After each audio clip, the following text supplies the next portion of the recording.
सो आइए अब शुरुआत करते हैं हमारे अवार्ड्स की।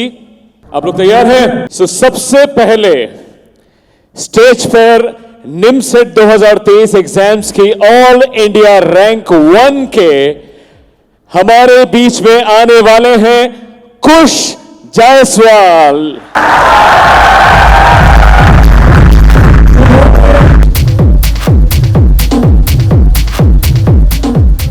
हमारे कुश जायसवाल जिन्होंने इंदौर से ग्रेजुएशन के साथ ही साथ जितेंद्र मिश्रा एकेडमी से एमसीए एंट्रेंस की तैयारी की।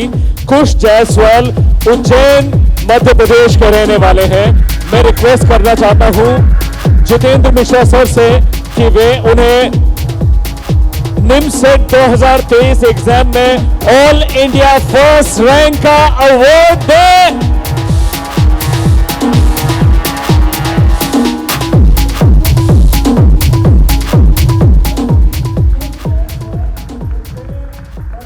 सर्वप्रथम मां भगवती शारदे को नमन, आदरणीय गुरुदेव को चरण स्पर्श एवं आप सभी प्रिय मित्रों को वंदे मातरम।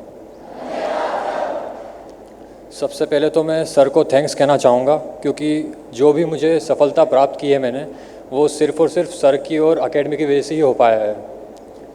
और अब मैं शुरुआत करना चाहूँगा, मतलब 5 साल पहले की बात है जब मैं 10th स्टैंडर्ड में था। तब मेरे एक भैया थे, अभी भी हैं, जिनको NIT त्रिची अलॉट हुआ था।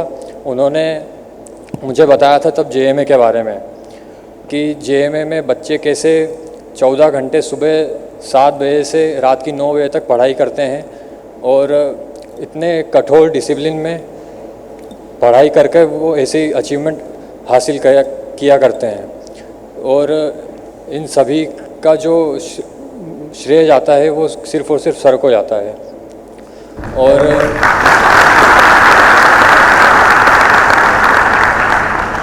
यहाँ पर कोई संडे या मंडे या कोई हॉलीडे नहीं होता। यहाँ पे होती है तो केवल एक चीज़, वो है हार्ड वर्क। और मैं आप सभी को बताना चाहूँगा कि मैं हमेशा से कोई आउटस्टैंडिंग या इंटेलिजेंट स्टूडेंट नहीं हूँ।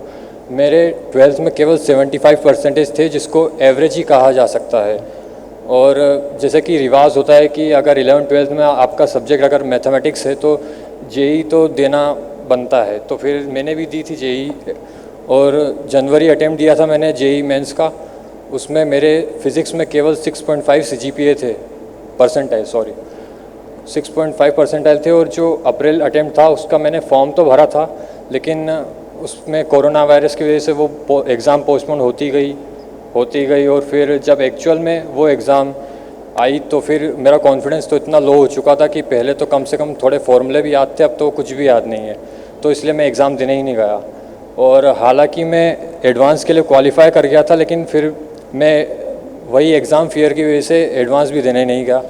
उसका रिग्रेट अभी भी होता है, लेकिन इस बात की खुशी भी होती है कि अगर मैंने एग्ज़ाम नहीं दी तो मैं यहाँ पे आ पाया हूँ और ये सब कुछ प्राप्त कर पाया हूँ। तो मतलब जो होता है वो केवल अच्छे के लिए ही होता है। ये आज मुझे देखने को मिला।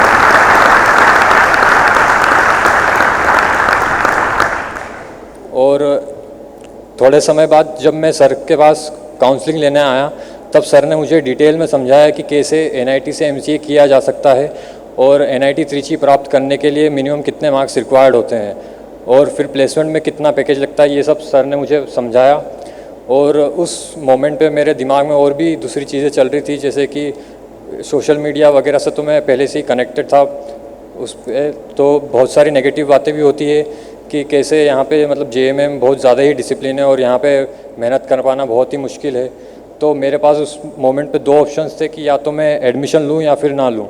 लेकिन फिर मैंने JMA ज्वाइन करने का डिसीज़न लिया और वो जो डिसीज़न था वो आज तक मेरी लाइफ का one of the best decision साबित हुआ है।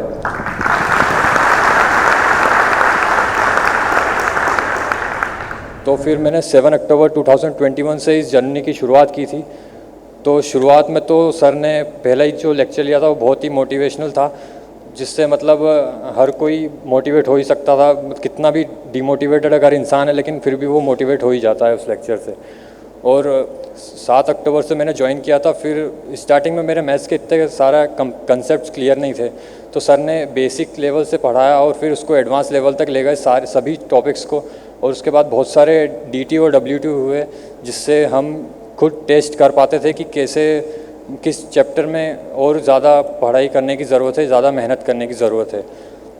तो ऐसा नहीं है कि मेरी हमेशा से रैंक आती थी। शुरुआत में तो मैं इतना कंसिस्टेंट नहीं था, मैं लेट ही आता था, मुझे मतलब बैठ ही नहीं सकता था मैं इतने घंटे पढ़ाई कर तो कभी की नहीं थी इतना, तो मेरे लिए बहुत ही मुश्किल था। और मुझे लगता था कि कब ये सब टाइम कटेगा और फिर कब छुट्टी होगी तो मैं घर जाऊंगा। सबको पता ही होगा कि सबसे पहले घर तो मैं ही भागता था। और इतना फिर सर का मोटिवेशन लेक्चर हुए तो उस सर ने बताया कि कंसिस्टेंसी सबसे ज़्यादा ज़रूरी है अपनी रैंक के लिए भी, और हार्डवर्क भी कंसिस्टेंट करना पड़ता है। तो फिर मैंने भी सुबह जल्दी आना स्टार्ट किया, तो उससे मेरी कंसिस्टेंसी इम्प्रूव हुई। पहले तो कभी कभी रैंक लगा करती थी, फिर उसके बाद थोड़ा इम्प्रूवमेंट होता गया। और ऐसा नहीं है कि मेरी हमेशा से ही रैंक लगती थी, मेरी बहुत सारी बार रैंक फ्लक्चुएट भी हुई है। जैसे कि सिटी की अगर बात करें तो सिटी में मेरी बहुत ही ज़्यादा रैंक फ्लक्चुएट हुई थी। मैं इतना लगभग डिप्रेस्ड ही होने वाला था, डिप्रेस्ड। तो फिर उसके बाद सर का मोटिवेशनल लेक्चर हो गए। जैसे कि सर को पता ही रहता है कि कब किसी को मोटिवेट करना है, वैसे ही सर ने मोटिवेशन लेक्चर दिया, तो उससे मोटिवेशन आया मेरे अंदर और फिर मैंने मेहनत करना कंटिन्यू रखा।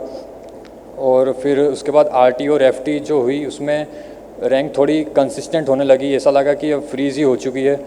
तो उसमें फिर मैं मेहनत करता गया, और लेकिन सर ने बताया कि रैंक भले ही आ जाए तुमको मार्क्स पे फोकस करना चाहिए। इसलिए फिर मैंने मार्क्स पे फोकस करना स्टार्ट किया और मार्क्स को मतलब जितना मैं मैक्सिमम आगे पहुंचा सकता था मैंने पहुंचाने की कोशिश की है। और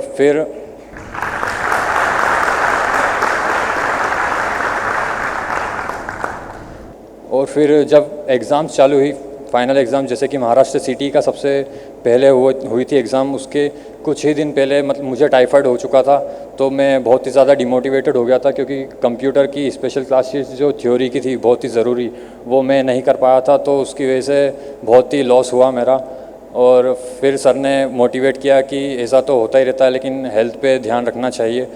तो फिर मैंने कंटिन्यू रखा। एक एग्ज़ाम बिगड़ने के बाद दूसरी एग्ज़ाम को सुधारने के लिए सर ने कहा, तो फिर दूसरी एग्ज़ाम्स के लिए मैंने मेहनत करी।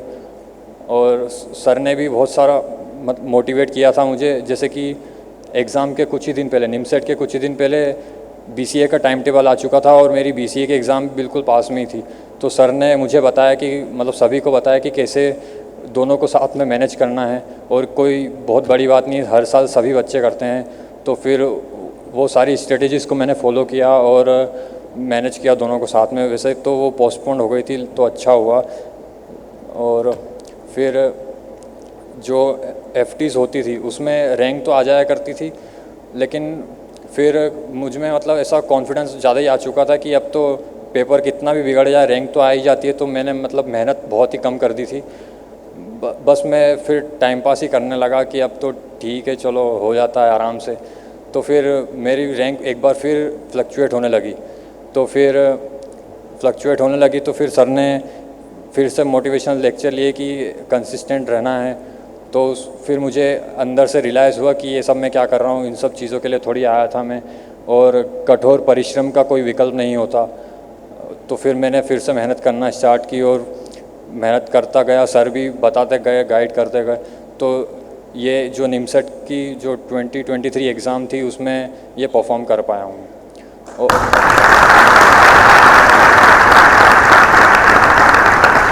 और सर ने जो फेस 12 डिज़ाइन किया था वो स्पेशली 2023 निमसेट के लिए ही था। उसमें बहुत सारे उतार चढ़ाव भी आए, जैसे कि बीच के पेपर बहुत सारे टफ भी थे। तो सर को पता ही था, ऐसा लगता है कि सर को पता था कि पेपर टफ आने वाला है, तो सर ने उस हिसाब से डिज़ाइन किए। तो उसमें बहुत बार मार्क्स गिरे भी सही। मेरे एग्ज़ाम के कुछ ही हफ्ते पहले मेरी बहुत ही रैंक फ्लक्चुएट हुई थी, मैं बहुत ही डिप्रेस्ड हो चुका था उसकी वजह से।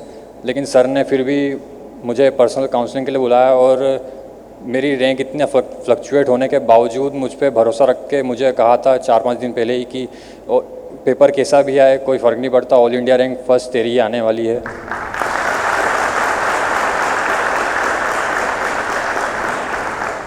और सर ने कहा था कि उनकी बात कभी खाली नहीं जाती, और मैं इसका बिल्कुल मतलब सर का पूरा सम्मान करता हूँ ये सब मुझे मोटिवेट करने के लिए। और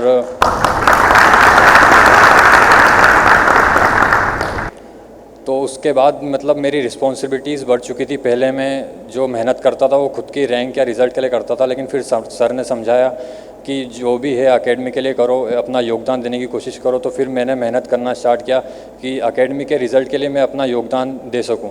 तो मेरा पूरा फोकस उस पर ही था। तो उसमें मतलब सैडनेस तो चली ही जाती है कि जो भी होगा एकेडमी का अच्छा ही होगा, तो फिर उसमें तो दुख वाली कोई बात ही नहीं रहती है। और फिर जो 2023 की एग्ज़ाम हुई उस पेपर बहुत ही टफ़ आ चुका था, तो उसमें शौक नहीं लगा क्योंकि फेस 12 हो ही चुका था, उसमें पेपर टफ भी थे। तो थोड़ा अचानक से बिल्कुल भी शौक नहीं लगा। उसमें मार्क्स थे मेरे 783, और सर को मैंने जब ये बताया कि कितने अटैम्प्ट थे मेरे 108, तो सर ने बोला बहुत बढ़िया। मुझे तो एक्सपेक्टेड ही नहीं था कि इतना बोलेंगे, क्योंकि मतलब पहले तो और भी अटैम्प्ट आ चुके थे।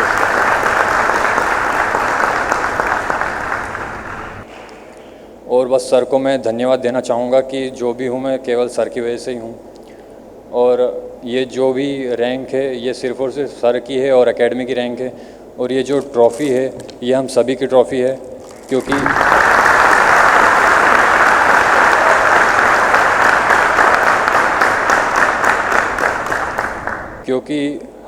हमने इतना समय साथ में बिताया है, एक दूसरे को मेहनत करता देख जो खुद मोटिवेट हुए हैं मेहनत करने के लिए, और एक दूसरे से कॉम्पीट करके जो इम्प्रूवमेंट हुआ है हम सभी में, उसी के कारण हम सब ये अचीवमेंट हासिल कर पाए हैं।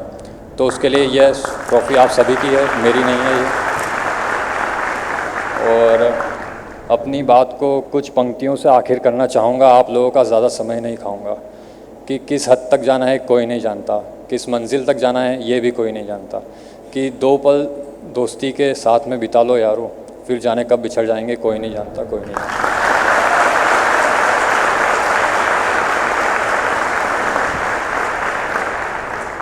And in the and I wish you all the very very best for your future. Vande Mataram.